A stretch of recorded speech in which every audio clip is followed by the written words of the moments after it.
Welcome, everybody, to Navigating Change, the podcast from Tybal Inc. I'm Pete Wright, and that there is Howard Tybal. Good morning.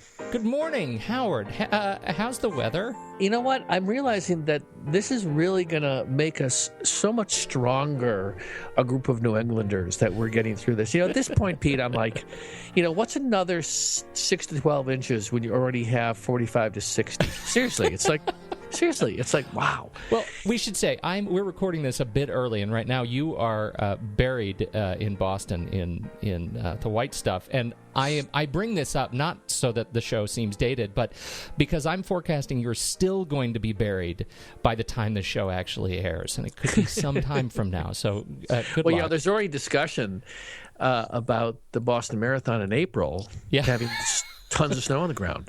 It's like, oh my goodness. Is that? Are you making a joke? No. Seriously? Oh, there's so much snow here. Wow. I don't know how it's going to melt. Wow. Well, good luck and Godspeed, sir. Okay. Thanks. Today on the show, we continue our ongoing series on governance with a faculty perspective. From the point of view of an academic leader in the institution, we're interested in putting something of a framework around expectations of governance. In particular, how do we do shared governance effectively in our institutions? So to help us shed some faculty insight into this conversation, we've invited back friend of the show, Steve Fowl.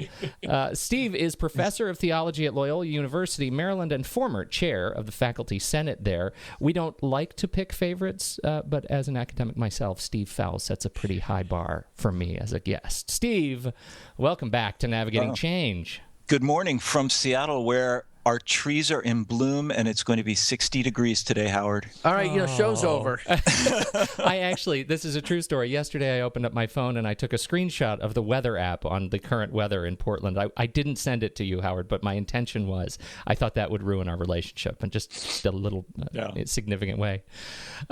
So we're talking about this issue of governance, and Howard, I think it was your idea once we started talking to trustees and board members and presidents that we really need to broaden the sphere of insight we're getting from this perspective of shared governance. We talked about bringing a student, and obviously Steve Fowl was a great choice to talk about faculty governments. Do you want to set the stage a little bit for us about why it's so important to bring the academic on the show in this conversation? Absolutely. So, from my perspective, we talk about governance, and, if you think about word association, people think about governance, they immediately jump to the trustees, whether it's a public or a private institution. When we talk about shared governance, we assume that we're talking specifically about the faculty, and I think very often that language is being used. But ultimately, if we're being honest, the work of making changes, big and small changes, the work of keeping the trains running is really about a shared governance between the core leadership bodies, which is the academics, the administration, and the board of trustees. So I think in the absence of including faculty or faculty leaders, we're not having a complete conversation on this.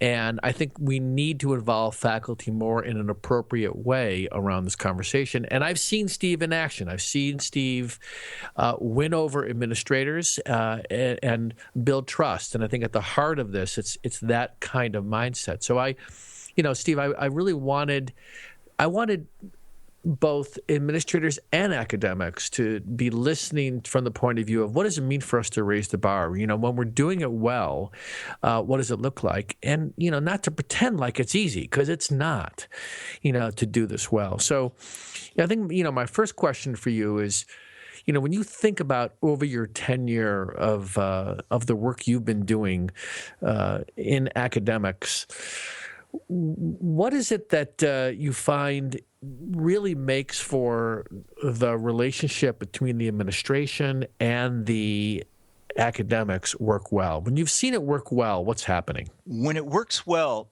it's because both sides of that equation, the academics and the administrators, have a sense that the other component, the other side, is doing something very important for the life of the institution, and they're doing something that they only imperfectly understand. And so they need to be openly engaged with the other side without the assumption that we know everything that's going on here And so we've got the answers, and really all you need to do is agree with us and implement them. And that perspective, that sort of only we know what's going on and only we care about the institution, can happen from the faculty side. It can happen from the administrator side. When it works best, it's this sense that we share responsibility for the future of this institution, and we need to work together to make it work better. And that kind of really depends on the leadership, but it also depends on whether the structures are there to make that work well, to enhance that working well.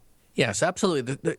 I love how you started this because it leads to two things for me. One is at the heart of what you're talking about is people at all levels in an institution, no matter how seasoned you are, accessing your ignorance, right? Yeah, exactly. And you're talking about respecting each other in a way that I think we so underestimate how easy it is for somebody outside of your group to interpret that you think you own something that they don't, that the mission is ours.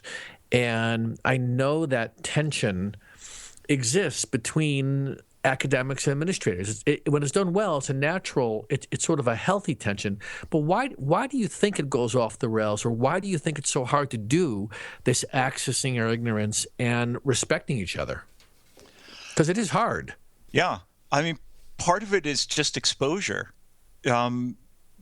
The structures of higher education don't bring administrators into contact with faculty all that often, surprisingly. And especially if that administrator was never a faculty member to begin with, or has been was only a faculty member for a very brief time or a long time ago, or at a different institution. All those things can interrupt that experience.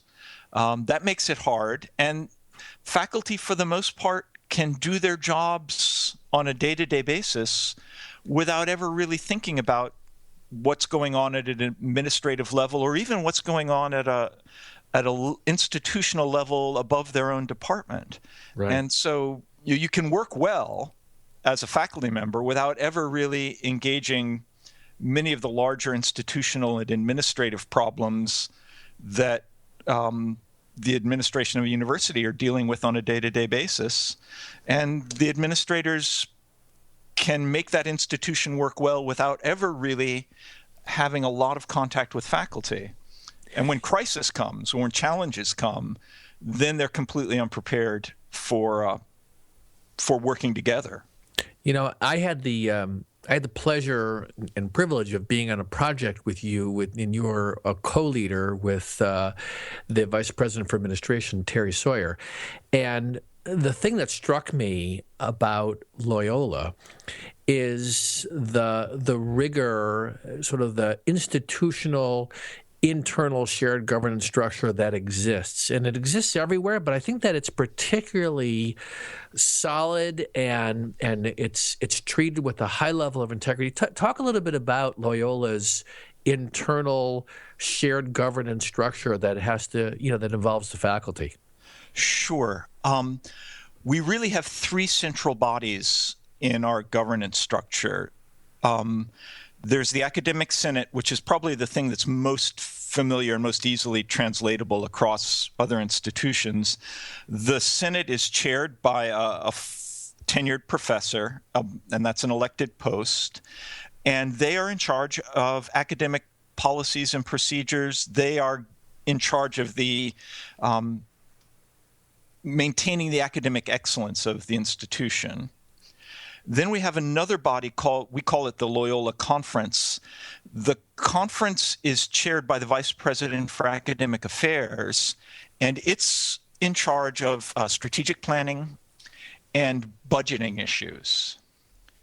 And then we have a third group, which is a small group called the Executive Governance Committee. And as you might imagine, there are always issues that are going to sometimes be largely academic, and have some budgetary consequences, or largely budgetary and have some academic consequences. And the Executive Governance Committee, which is a small group of the chairs of the two bodies plus some faculty and administrators, meet regularly to figure out how to divide up the work. Which group will take responsibility for a particular issue, and where does the sort of pressure points lie? And once we've discussed that, it's usually pretty clear about which group ought to take the lead in dealing with an issue, and sometimes it has to go through both groups. That may sound cumbersome, and certainly it can be a long, involved process for us, but when it's working well, the work gets divided effectively, and the right people are ending up making the decisions they're best placed to adjudicate. It's a fascinating structure, Steve. I wonder, you mentioned this the word respect earlier, and I think hearing you describe this sort of framework, or this sort of three-legged stool of governance, really sheds a light on the respect that you must have for one another in order to move things through such a sort of rigorous system and actually get things done at all. But what it leads me to think about is this idea of when you respect each of the parties in this conversation, each of the parties in the governance structure, it allows you to have healthy expectations of each group, right? You can expect that your peers are going to respond, are going to get things done, are going to take action when action needs to be taken. From a faculty perspective, what is expected of you as a faculty body, or as a representative of the faculty body, from the board and administration? Are there, what are you called on to deliver? Certainly the issues where the trustees are going to sort of be observing, or where the higher levels of administration, issues on rank and tenure, issues on the shape of our curriculum and what we expect of our students. I mean, those two things are most obvious. Rank and tenure and associated issues are about the working environment for the faculty. And then the curricular stuff is about how we're going to, how the faculty are going to engage the students and achieve the academic mission of the university. So those are the two things that the academic senate tends to land on. And of course, both of those have budgetary implications. And so one of the things that really always helps our system work well is when the academic side understands that each of those issues around rank and tenure and working conditions for faculty and on curricular issues have budgetary implications, and it's foolish to ignore that for us. And so when we're doing a good job, we're not trying to manage those budgetary issues for the conference, but we recognize that they do exist, and we have to think about our work in relation to those issues, and then expect that the conference will do its job in allocating resources and making strategic decisions that will enable the academic decisions of the Senate to move forward effectively and be able to be embodied. When we don't do it well, we end up with one body making plans and policy that are simply unrealistic from the perspective of the other body. And then it's sort of like walking. As long as the legs are in coordination, you'll move forward. But if the legs aren't coordinated, it's just very hard to move forward. Well, and that gets to this to the crux of my question too. I mean, I just finished a faculty meeting, institutional meeting, and the general theme was really pretty nasty. I mean, the faculty, to the point the faculty body doesn't have a high degree of respect for the faculty senate, which causes this sort of trickle up. Yes. The faculty senate is underrepresented. People don't even want to join the faculty senate. They don't want to run for any of the elected offices, and therein we lose that sort of rigorous kind of governance and leadership from the faculty. Faculty becomes a voice that just gets quieter and quieter over time. Yeah, and there have certainly been periods in our past where that has been the case. that really comes down to departments taking governance seriously and sending good senators to the academic senate in our case. Yeah. And in a sense, the departments then seeing that the work of the Senate is actually having an impact, a positive impact. When our system has not always been working well, departments largely start ignoring the Senate. They don't treat it as a place for governing the academic side of the university, and they become in effect small fiefdoms, and then it becomes very difficult to get the faculty to move with any sort of coordinated voice, to speak with any sort of coordinated voice. There it is, and all you're doing is tripping rather than walking. Exactly. Yeah. There's a lot of talk out there, and I think it's only increasing. I mean, Loyola has, I think, the benefit of being in a good financial position, thriving, but also taking it very seriously. That any institution today is vulnerable, especially if you put yourself out there as a strong liberal arts institution, and the pricing, that's always a challenge, and it's everywhere.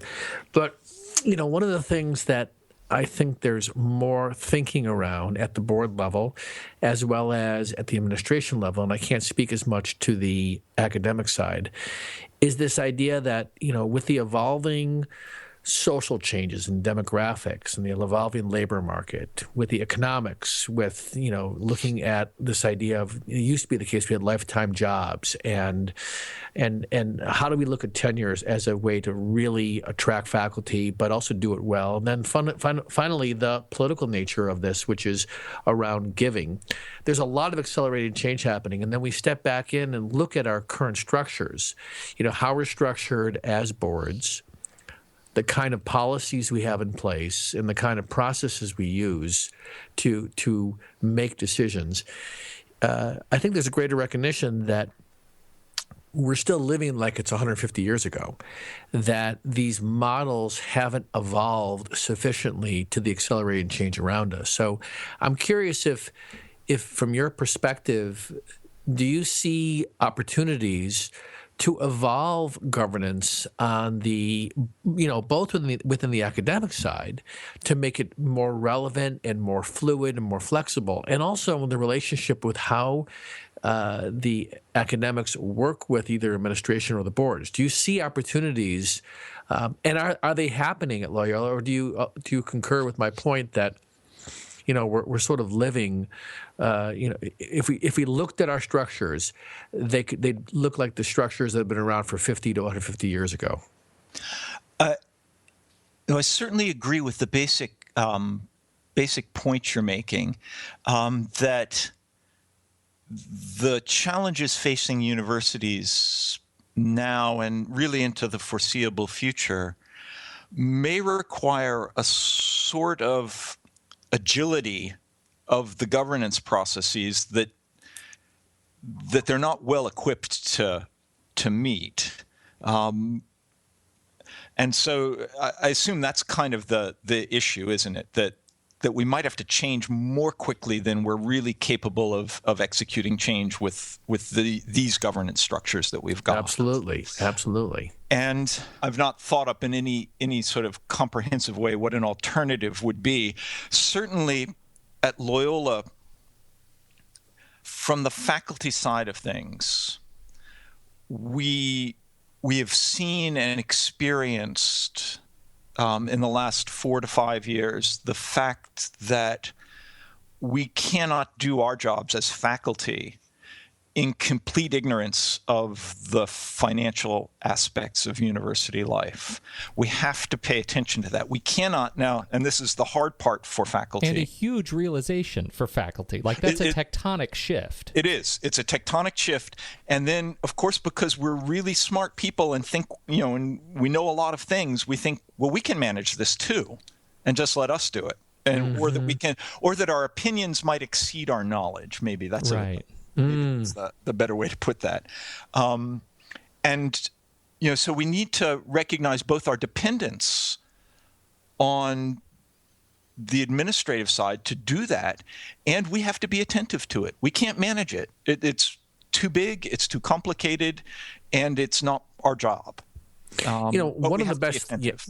One of the best things I heard that you just made me realize is that I listened to a keynote speaker, academic, talk about that administrators, and he was talking to the chief business officers of institutions, some historically called the CFOs, but brought into a business officer, and the idea that he was challenging them to recognize that the faculty need help in these situations. It's not about, this adversarial nature of thinking that the faculty don't care, as opposed to saying, listen, find ways to reach out and educate them and recognize they care as deeply as you do, probably more from a different perspective about the viability and these institutions thriving, but you have to help them. They have not historically been involved in these, quote, financial sustainability conversations. They didn't join the institution to be in those conversations. And now what we're saying is we want them to be involved, but I don't think we pay enough attention to understanding what do they need to effectively be in the conversation. Well, isn't that it, Howard? Because that's just as much as faculty don't understand how to participate collectively, administration doesn't yet know how to effectively integrate. Yeah. I think there are two issues tied to this. The first is we need to learn just some of the ins and outs of budgeting and the financial side of the university. So there's an educative component for faculty, which has to be done because it's technical stuff and it needs to be made accessible to bright but non-specialist people. And then there's the interpersonal side of this. So there's an educative role for the CFO or somebody in that office to be constantly out there explaining what we do to faculty. And then there's the interpersonal side where the people on the business side of the university simply need to be known to the faculty. Yes. So that even if I can't fully understand all the technicalities of our budget, I know this person. And I understand that they have a commitment to the institution that is not the same as mine, but equally strong as mine. I love it. And they need to, and that's really about building a set of relationships, and about being present, in a way that you begin to know each other, and in the course of knowing each other, you realize it makes the stuff you don't know, it makes your ignorance much less terrifying. And that's the evolving role of this CFO's chief business officer that I think they're continuing to play catch up on. This idea of your job is first and foremost to build relationship. Yes, your job on paper is to make sure the trains are running and people get paid and all of that. But, that's a given. If you're going to produce the kind of collaboration that's needed, you need to get out of your office and you need to start building connections with people that you want to involve in the conversation. Because I'll tell you, what I see more of is complaining about those who are not engaged. And I think it's a mindset shift. Some of us have that mindset more naturally, and others have to decide if they want to go there. Some have to self-select out because they didn't sign up for it. So we're sort of going through this pretty significant transition period. I mean, supposedly, when you look at the data from NACUBO, in the next 3 to 5 years, we're going to see like a 50% shift in chief business officers out of their work. We're going to have a whole new set of individuals joining the ranks of leading these institutions. And I think that reminding how important it is to do what you just said, which is to build relationships, is going to be the way you're going to engage faculty to be part of this. But it's also the president's job. I mean, wouldn't you agree, whether it's a president or a chancellor, you're going to move. If you're on the cabinet, if you're on the senior leadership team, you're going to choose to invest yourself in those conversations if it's the expectation of your president to go there. And if it's not, people are going to sort of very often sit in their silos and just keep their head down and get their work done. Yeah, I think that's true. And there are lots of great ways to be a good CFO, I'm sure. And it may be that the interpersonal side of it may not be your strength, but then you need to have somebody right there alongside you who does have that strength, right? Who is going to take it on, even if it's not your personal strength. And people have different, faculty have different gifts and temperaments, and CFOs, I'm sure, do too. And so you would need to recognize in putting together a team what you do well and what you don't do well, and try and help your weaknesses and try not to replicate your strengths too much, because that's just inefficient. I want to, that's great. That's great.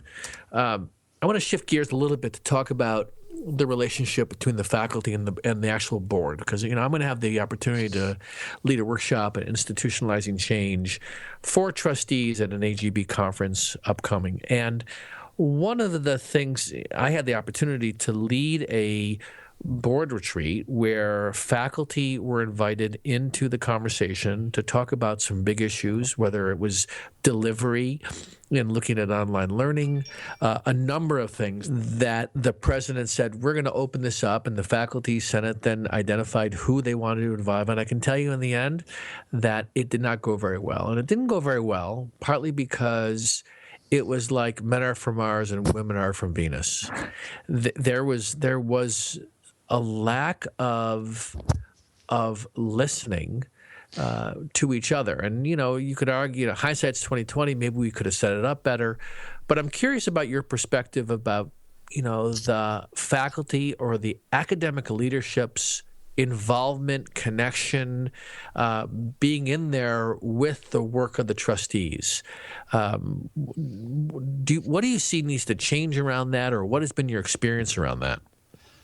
I have a couple of ideas about that. As chair of the Academic Senate, I would attend the Academic Affairs Subcommittee meetings of the trustees for part of the meetings, and not by no means all of them.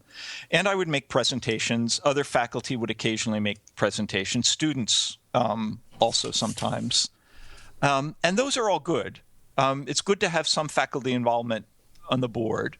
For the most part, though, most faculty will go through their entire careers and never directly encounter a trustee. And there's not much, I don't think you need to have a wholesale change there. But one thing, or a couple of things I think institutions might do to help here is when you bring your board on campus, however many times a year you do that, arrange for the members of the board to sit in on a class or two. Put our best teachers out there. Put them in classrooms with our best teachers so that they see regularly what's going on. That's brilliant. Yeah, absolutely. It's an easy thing to do. It's not, it takes a little bit of time. One thing we did, and we never really repeated at Loyola, I think, but it would also be another way of doing this, is we took a Saturday and invited alumni to come back to college, in a sense. You would come for a morning, you get 3 short lectures from 3 distinguished faculty in different disciplines. And then we'd have lunch, it'd be question and answer, there'd be lunch, and you're kind of done. It's a little more than half a day. And we had a number of trustees who live locally come and do that. And I think they all thought it was a marvelous experience. They were there with alums, and so getting contact that way. They were there with faculty who gave them sort of half hour of what's current in my discipline. They were our best faculty, and so it was lively and exciting. And they came away energized by the work of the university.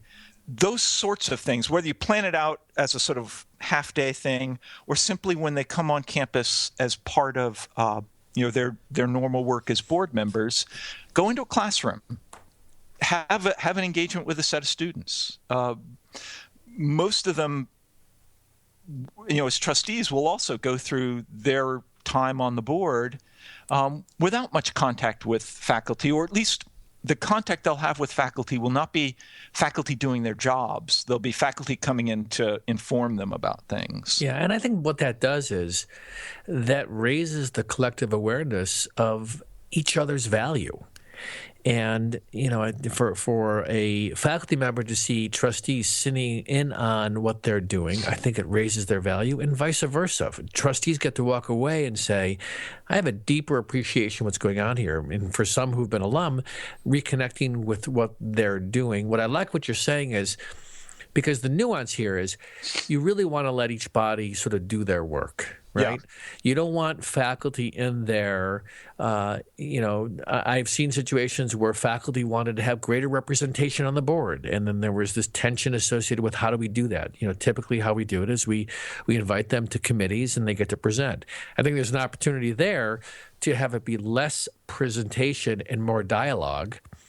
And I think that's an area for boards to be looking at. How do we have engaging gatherings as opposed to presentation gatherings? And that's an area where I'm hoping to see more change.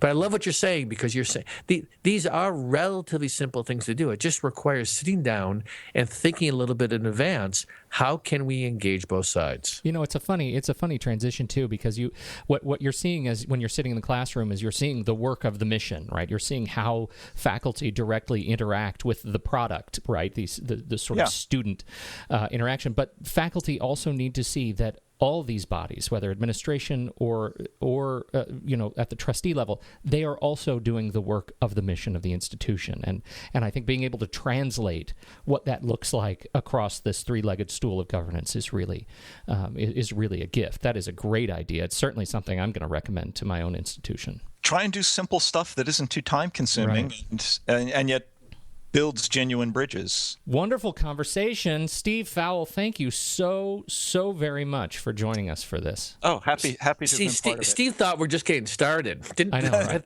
Weren't you holding 3 hours for this? Oh, yeah. Until my next podcast. Wait. Let's digress for 1 second. How's the book coming? I've got about 50,000 words written, and they're in the right order, generally. Yeah, more or less. Let's listen. Here's an opportunity. Quick shout out. Describe high level what the book is. It's a book about idolatry and how it happens to people. Don't you love that, Pete? I do. It's one of these things where you if you're listening and if you sort of appear sort of disengaged, the second he says that, it's like, wow, I have not seen one of those books on the shelf. So I'm really excited for when this comes out. And when do you end your sabbatical? We will leave Seattle in mid-June. Oh boy! Wow. So if it stays like this from now until then, I'll probably not go back. Actually, that's right. Well, it is absolutely our honor to have you back on the show to share this conversation with us. Thank you, Steve Fowl, former faculty chair, distinguished professor of theology at Loyola. Thank you so much. Great, thanks. And Howard Tybel, thank you so much for your wisdom today. It's always good to have these chats. I learn as much as and that's what's wonderful about these, Pete. Is I think that these kind of step back conversations forces all of us to say, why are we doing the things we're doing, as opposed to just sort of just trotting along and putting one foot in front of the other. I get great value from these conversations. Me too. And thank you all for downloading and listening to the show. If you're listening on the website at TybelInc.com, you can learn more about us there, but you can subscribe for free and make sure you don't miss a single episode by just searching for us, Navigating Change, in the iTunes Store or your favorite podcast app. Thanks so much, everybody. On behalf of Steve Fowl and Howard Tybel, I'm Pete Wright. We'll catch you next week on Navigating Change, the podcast from Tybel Inc.